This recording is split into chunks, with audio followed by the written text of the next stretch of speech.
When people talk about Laverne and Shirley, they often remember the catchy theme song first. But once the music fades, a specific question lingers for anyone who ever loved that era of sitcom magic. How did two unknown comics with a goofy entrance and a stranger greeting become cultural icons? And why, for years, did Cindy Williams and Penny Marshall quietly avoid telling the full story of what it was really like working alongside Lenny and Squiggy? To understand that silence and what it meant, you have to start long before the show. Not on a studio lot, not in front of a live audience, but in a cramped living room where a single creaky door changed the course of television comedy.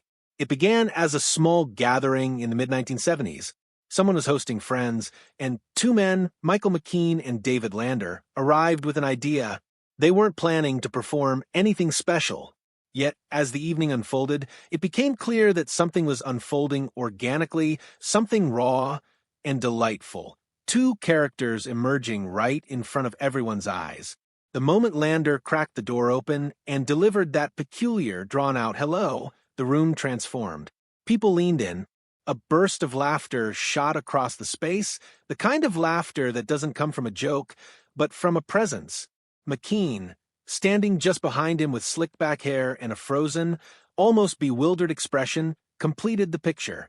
It was chemistry, energy, and timing wrapped in the simplest possible package. At that time, they weren't Lenny and Squiggy yet. They were two actors testing characters, discovering rhythms, exploring the balance between stupidity and sincerity that would make their duo unforgettable. But that living room performance carved the path that would soon lead them inside one of television's most iconic sitcom worlds. Fate tends to disguise itself as coincidence.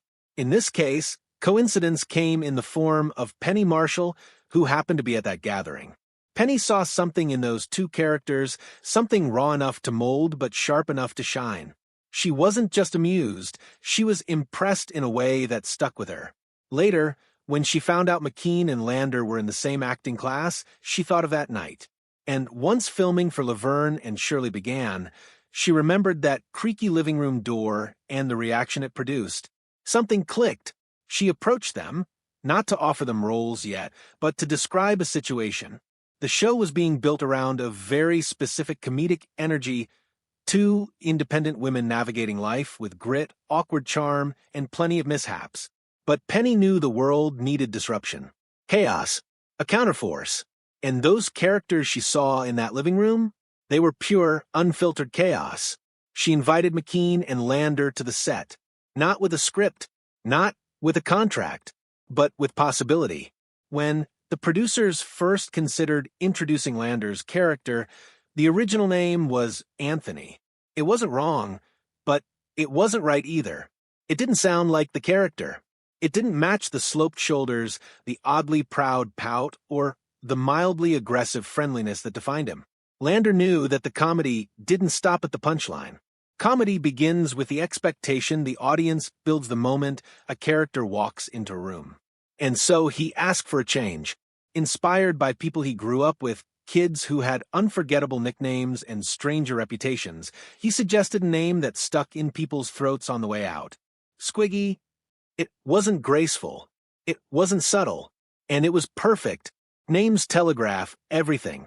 As Lander later said, you hear a name like Squiggy, and you already know who he is before he speaks. Anthony was a guy, Squiggy was a force of nature. With the name decided, a second question emerged. How should Squiggy enter the room? Lander experimented with the voice, shrill, nasally, slightly confrontational. He tested head movements, posture, and a particular brand of overconfidence that only made sense coming from someone with absolutely no reason to be confident. The result was an entrance that became a comedic signature. The sudden swing of the door, the stiff posture, the desperate attempt to appear suave, and then the greeting that sounded somewhere between a threat and a nervous introduction, hello. It was deceptively simple, barely a word, yet instantly recognizable. Actors dream of catchphrases and memorable lines. Lander created one using only tone, and over time, the writers recognized something powerful. Every time that door creaked open, the audience erupted before Squiggy even finished saying hello.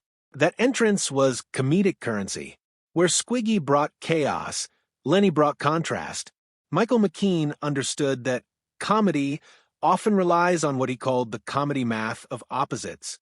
One character overthinks. The other doesn't think at all. One is eager.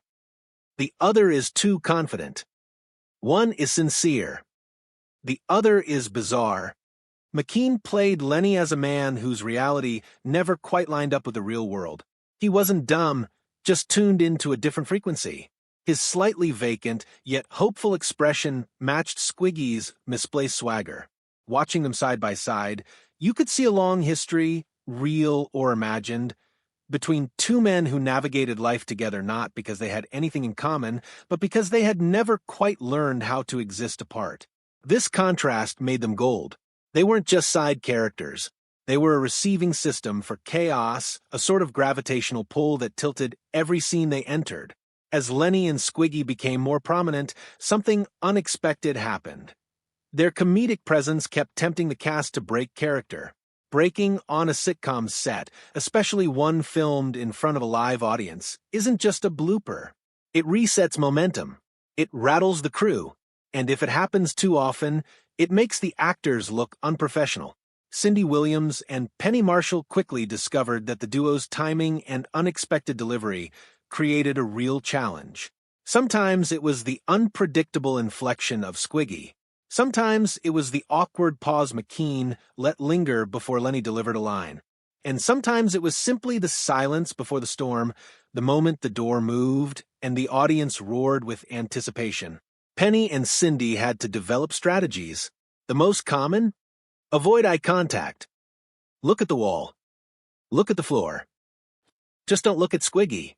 Cindy joked years later that if I looked him in the eyes, it was over. She meant it. There were scenes where she nearly bit her lip hard enough to draw blood. But in interviews long after the show ended, both women intentionally softened how much they admitted this. And that is the beginning of understanding why they stayed silent.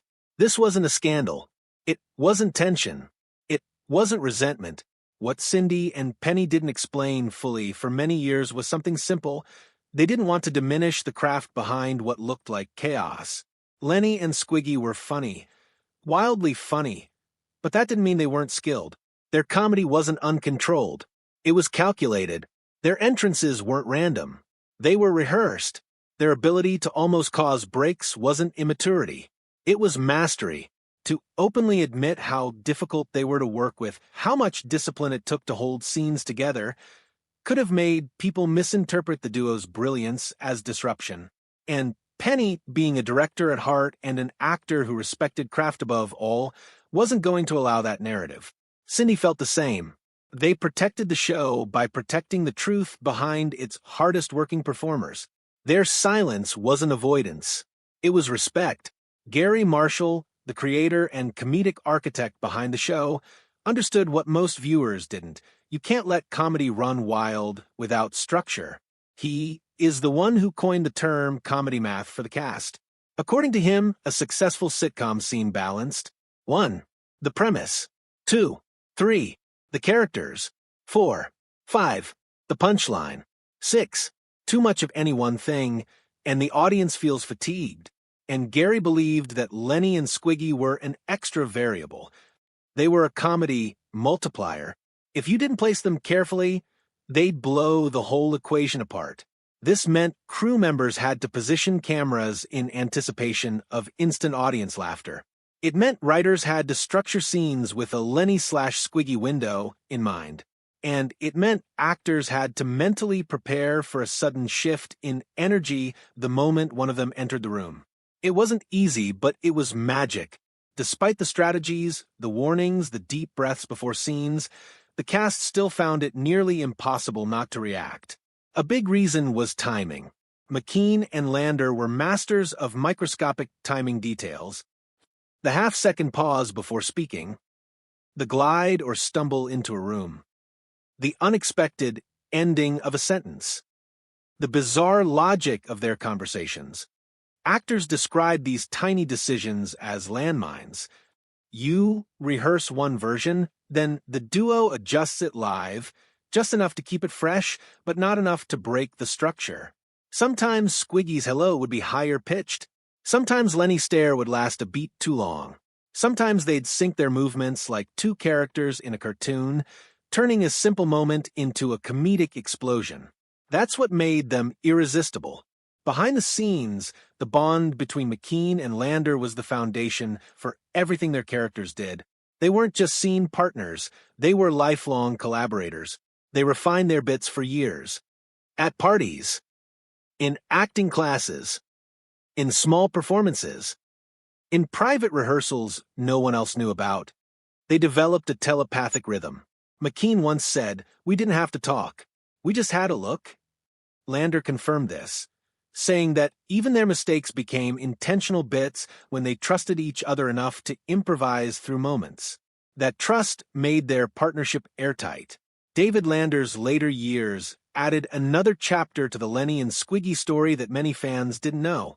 He was diagnosed with multiple sclerosis, a disease that slowly affected his mobility and speech. Yet, he didn't disappear from acting. He adapted. He shifted to voice roles, guest appearances, and behind-the-scenes work. And McKean stayed close, just as devoted off-screen as the pair had always been on-screen. When Lander passed away in 2020, tributes poured in, not just about Squiggy, but about his heart, humor, and resilience. McKean's tribute was simple and devastating. "He was my best friend." It was the closing of a chapter that started in a living room with a cracked door.